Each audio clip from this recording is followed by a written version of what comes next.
안녕하세요.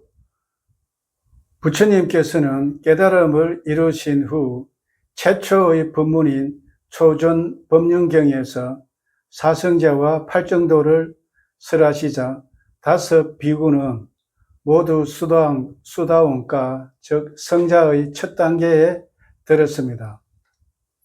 이어서 두 번째 법문인 무아의 특징경에서는 색수상 행식인 오온에 대해 무상고무아를 통찰하게 합니다. 그 결과 다섯 비구는 오온의 무상고무아의 통찰, 여모, 이요, 해탈직연이라는 해탈 공식에 따라 모두 아랑가를 성취하게 됩니다. 따라서 무아의 특징경은 오온의 무상고무아의 통찰을 통해 해탈로 나아가는 길을 명확히 보여준 최초의 경전이라고 할 수 있습니다. 그래서 출가자나 재가자 모두가 반드시 숙지해야 할 법문이라 하겠습니다. 오늘은 이 무아의 특징경을 세 부분으로 나누어 살펴보겠습니다. 첫 번째 부분은 오온의 무아설법입니다. 첫째, 부처님은 물질, 즉 몸은 무아라고 설합니다. 만약 이 몸이 내 것이라면 늙지 마라, 병들지 말라, 죽지 말라 라고 명령할 수 있어야 합니다. 또 얼굴이 못생겼다면 미남, 미녀가 되라고 할 수도 있어야 합니다. 하지만 우리는 그렇게 하지 못합니다. 그래서 몸은 내 것이 아니라 무아라고 설합니다.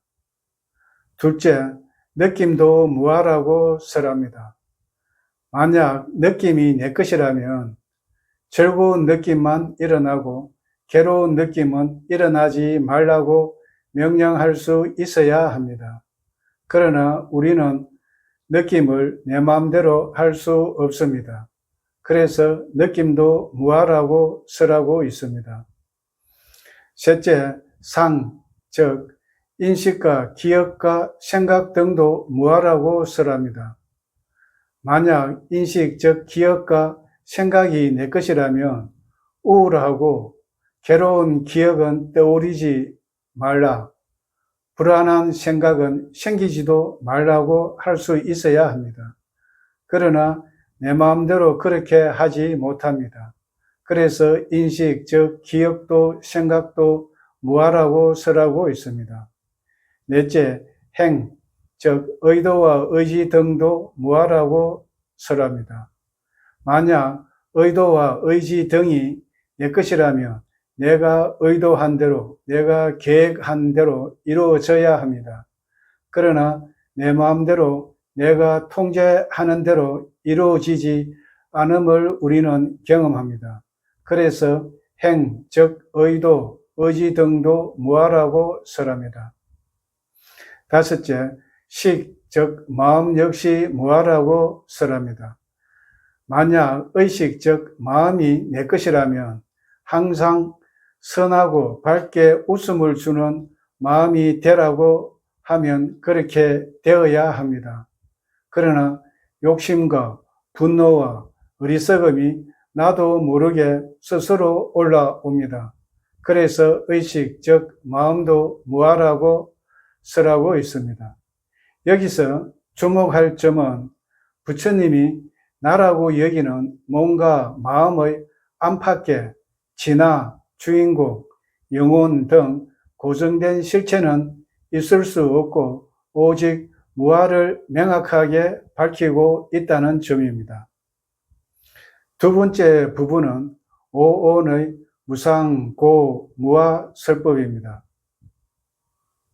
부처님은 5명의 스님에게 오온을 대상으로 문답 수행, 즉 질의응답을 통해 오온의 무상고무아를 통찰하게 합니다. 부처님이 다섯 비구에게 이를 어떻게 생각하는가, 물질은 항상한가 무상한가? 무상합니다. 세존이시여. 그러면 무상한 것은 괴로움인가 즐거움인가?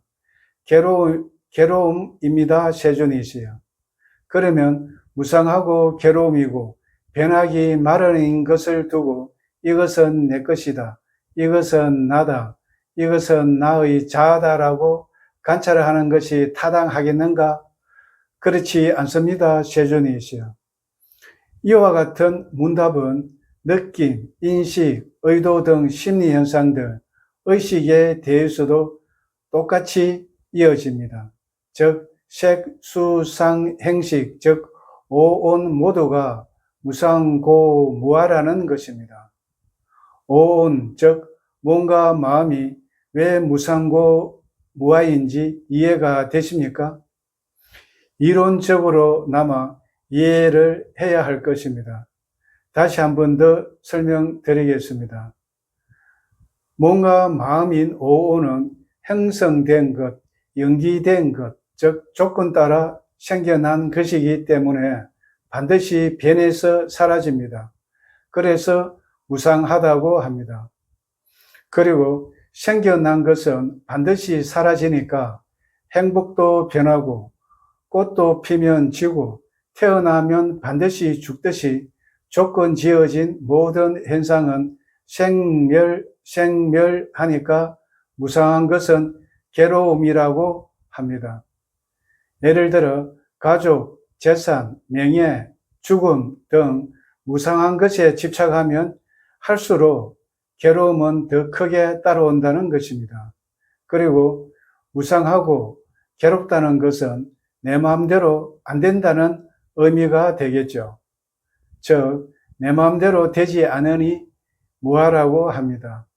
이것을 정리하면 오온, 즉 몸과 마음은 무상, 무아가 됩니다. 세 번째 부분은 5 비구가 비파사나 수행을 통해 모두 아랑가를 성취하게 됩니다.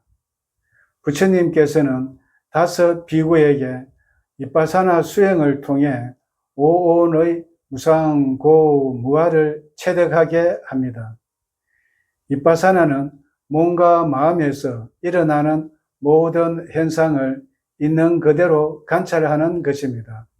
즉, 보고, 듣고, 냄새 맡고, 맛보고, 감촉하고, 생각할 때마다 이것은 무상하다, 이것은 괴로움이다, 이것은 무하다 라고 알아차리는 것입니다.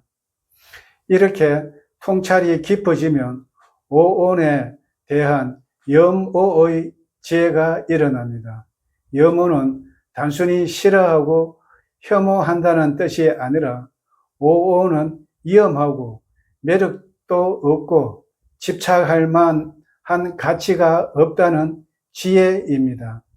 출석서에서는 무상고무아의 통찰을 얕은 이빠사나라 하고 염오는 강한 이빠사나라고 합니다.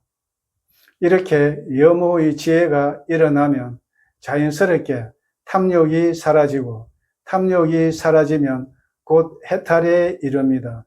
해탈하면 마지막으로 해탈직연이 생깁니다. 즉 태어남은 다했다. 청정범행은 성취되었다. 할 일을 다해 마쳤다. 다시는 어떤 존재로도 돌아오지 않을 것이다 라고 확고히 알게 된다고 합니다.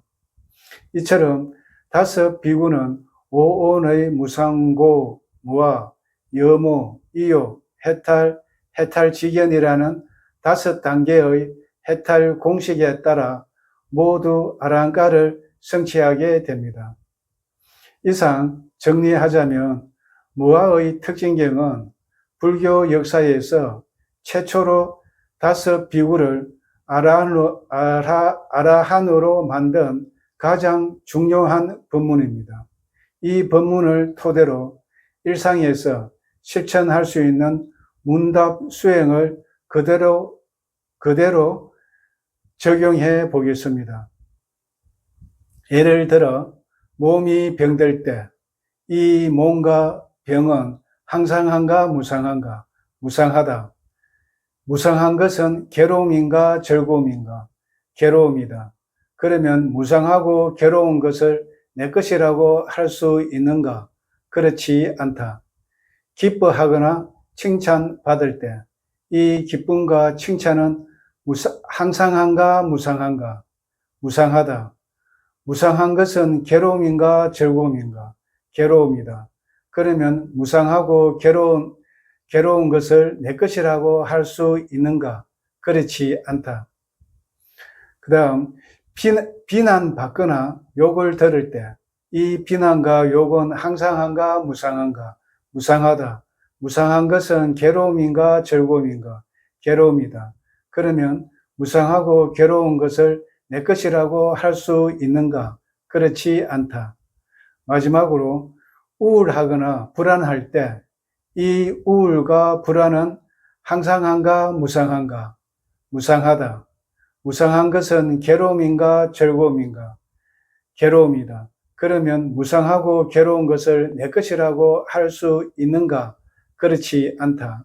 이렇게 스스로 자문자답을 반복 훈련을 하면 오온, 즉 몸과 마음에 대한 집착이 줄어들고 해탈로 향하는 길에 들어설 수 있을 것입니다. 다음 시간에 뵙겠습니다.